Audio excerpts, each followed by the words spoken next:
Hi, this is John Though, aka Frags with the DNB Academy, and this is the sound we're gonna be making today.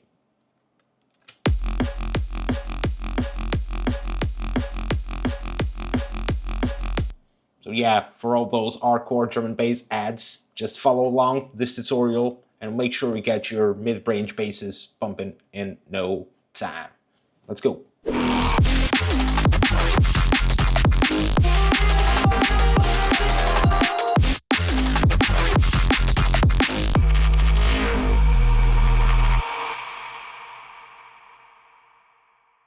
So, as you could have heard from the preview, we're just going to be filling that gap between the kick drum and the snare with our bass here.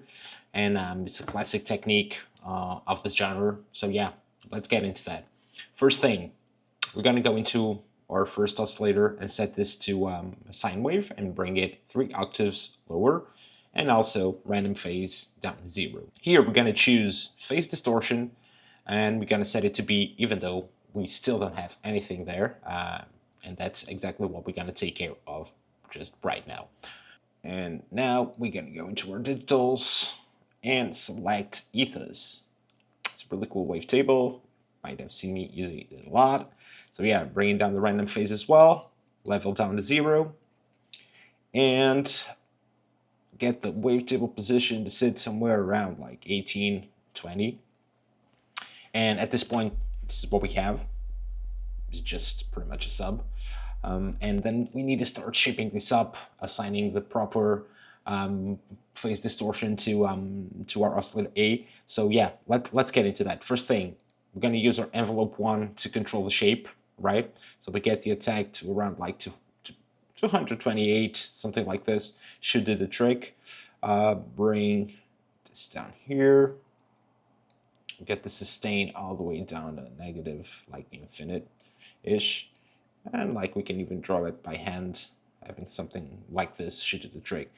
So let's assign this to the level of our oscillator A. So you see, it does that sort of like washed out effect. That's kind of what we want for this one. Let's start applying the phase distortion. And of course, bring this one down 3 octaves. Set this to band plus a negative. Get it to this point here so we can get this really cool texture, and let's increase the main a bit. Right, nice. Getting there. And now let's give this a little bit of more of a movement, especially coming from the pitch side of things. So let's create an envelope just like this. We can have this shape. Go to our matrix, and we're gonna assign this LFO1 to our global master tuning, in this case main tuning in the new Serum. Let's get this to 24. Set it to envelope. And we start to have this movement. It's not much, but like we don't want it to be that much because again, if you notice, we have this gap here. So if you wanted this to have more of a presence, you would need to have the shape sitting around here. That's kind of what we want, just to pick up the beginning of it.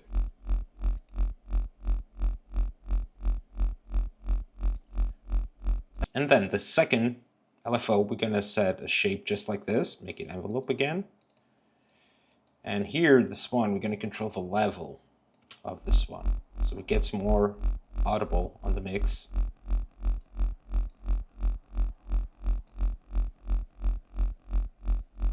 In the beginning, slightly, you know what I mean? Cool. Okay, so next step would be adding our filter. And for this one, I'm gonna go to our miscellaneous and choose one of my favorite ones. The band reject can give us like really cool results. So let's get the width quite open, around 80. It's not really cool at this point, but we're going to bring down the cutoff and also increase the drive a little bit and run this also through oscillator B. Okay, so cutoff like this, resonance all the way down, and the width we can make it, you know, it really depends on what we're going to be doing next, but we're going to give it a little bit of movement. All right, at the end of the day, just rolls off some of those unwanted frequencies, and then again, it's going to give us more room to work in later with some processing, okay? And that's pretty much what we're going to be doing now. Just process the sound, get into a louder stage, so then we can come back to the patch and just tweak some stuff, all right? First thing, a little bit of hyperdimension, in this case just a dimension, slightly, like 7%-ish, like this, pretty cool, okay? Then a little bit of distortion, gonna get the tube, kind of be aggressive with it, or you can always try the overdrive, but you see overdrive tends to be quite more aggressive, so you better stick to this bit, right? And then we're gonna add some chorus after the distortion.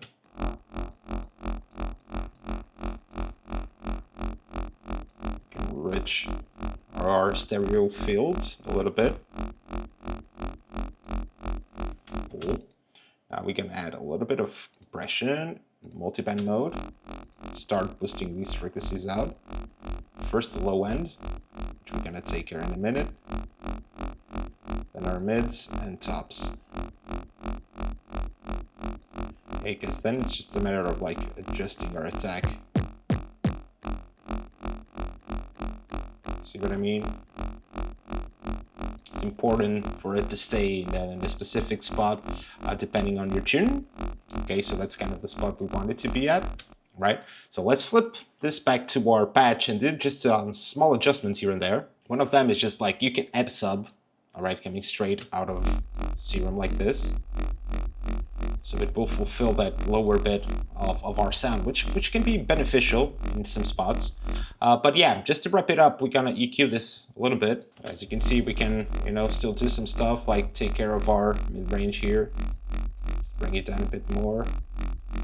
Get a bit more crunch from our tops.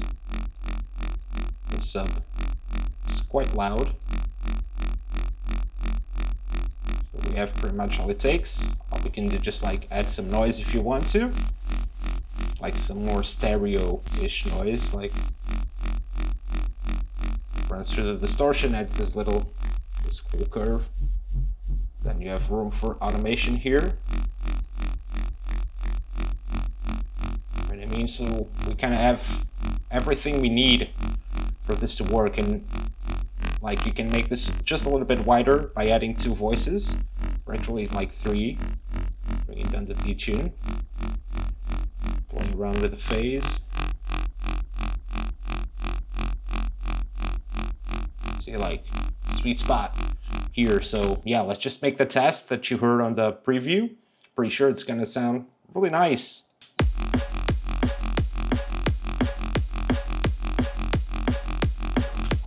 There you go. I hope you enjoyed it, and I'll see you on the next one. Peace.